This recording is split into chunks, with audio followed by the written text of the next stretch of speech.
Sometimes the hardest part of healing isn't letting go of them, it's learning how to sit with yourself after they're gone. Because when the noise stops, when the chaos leaves, when the constant emotional tension disappears, you're left with a silence you don't recognize. And that silence can feel terrifying. You wake up and there's no message to decode, no mood to manage, no emotional temperature to check before you speak. And instead of relief, your body feels uneasy. That's when you start wondering if something is wrong with you, why peace feels uncomfortable, why calm feels empty, why you miss someone who hurt you. And quietly, in moments you don't say out loud, you ask yourself, why does healing feel like grief? The truth is, you didn't just lose a person, you lost a version of yourself. You lost the you who tried harder, the you who believed longer, the you who hoped even when it hurt. You lost the identity you built around surviving someone else, and nobody prepares you for that. When people talk about leaving a toxic or narcissistic relationship, they talk about freedom, about relief, about finally being at peace. But they rarely talk about the emotional withdrawal that comes after. The emptiness, the confusion, the strange urge to go back, not because you were happy, but because it was familiar. You became used to the chaos. Your nervous system adapted to unpredictability. Your body learned to stay alert. Your mind learned to scan for danger, rejection, abandonment. So when that disappears, your system doesn't immediately relax. It panics. Because for a long time, chaos felt like connection. You didn't fall in love with peace, you fell in love with survival. And now, survival mode doesn't know what to do with stillness. You remember the beginning, how intense it felt, how quickly everything moved, how deeply you connected. They made you feel seen in a way that felt rare, like you had finally found someone who understood you. And slowly, that intensity turned into inconsistency. Affection became conditional. Love became something you had to earn. Closeness came and went without explanation. And you stayed, not because you were blind, but because your body became attached to the cycle.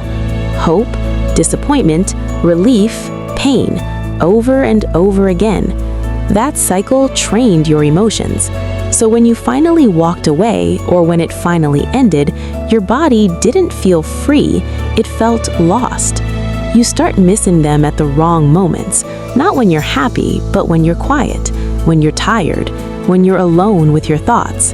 You miss the familiar tension, the anticipation, the emotional highs and lows, and then the guilt sets in. Why do I still miss them? Why do I still think about them? Why does part of me want to go back? That doesn't mean you made a mistake by leaving. It means your nervous system hasn't caught up to your decision yet. Healing isn't instant clarity, it's delayed understanding. Your mind knows the truth before your body does. So be patient with yourself. You didn't just walk away from a person, you walked away from a psychological attachment that was built over time. An attachment that taught you to doubt yourself, to minimize your needs, to normalize emotional pain. You learned to call anxiety love. You learned to call longing connection. You learned to call emotional exhaustion effort. And now you're unlearning all of it. That's not weakness, that's courage. There will be moments when you feel strong, moments when you feel clear, moments when you finally breathe deeply again.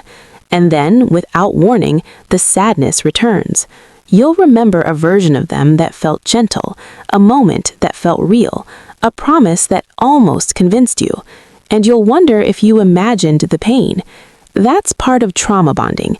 Your mind replays the good moments to protect you from the truth. But healing requires honesty, not cruelty toward yourself, honesty. They weren't all bad, and they weren't what you needed. Both can be true.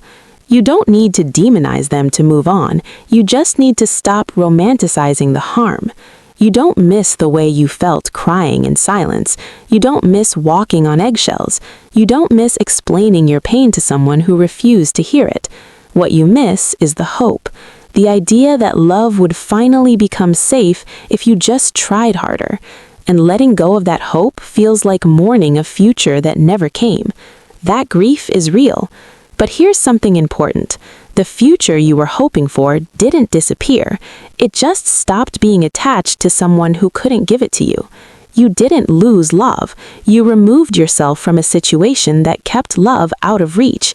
And now, your job isn't to rush healing. It's to rebuild safety inside yourself.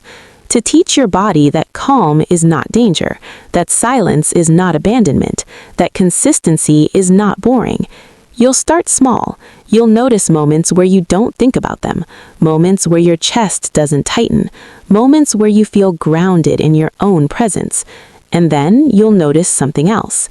You start trusting yourself again. You stop replaying old conversations. You stop needing their validation. You stop measuring your worth by how someone else treated you. You realize that you were never asking for too much. You were asking the wrong person. And slowly, your identity begins to return. The parts of you that were quiet, the parts of you that were patient, the parts of you that were loving without condition. You begin to see yourself clearly again, not as someone who failed a relationship, but as someone who outgrew a pattern.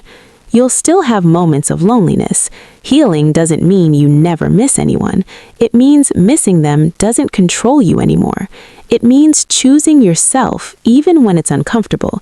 It means allowing peace to feel unfamiliar without running back to chaos. And one day, you'll realize something subtle but powerful.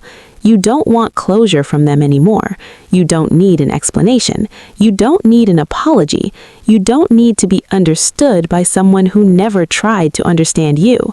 Your closure came the moment you chose yourself, the moment you stopped begging for emotional safety and decided to create it.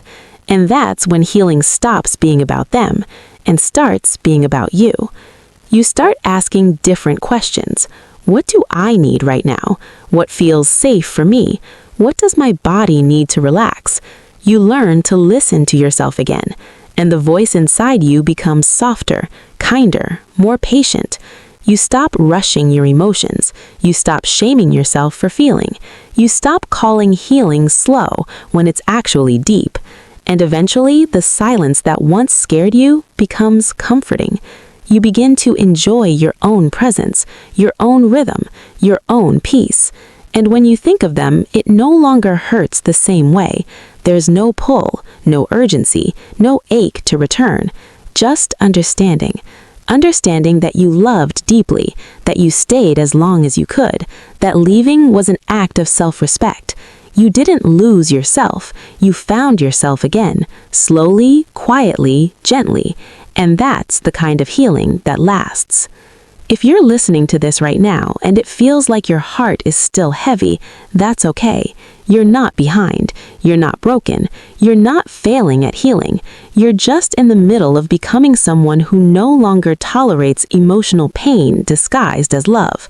And that version of you is worth the wait.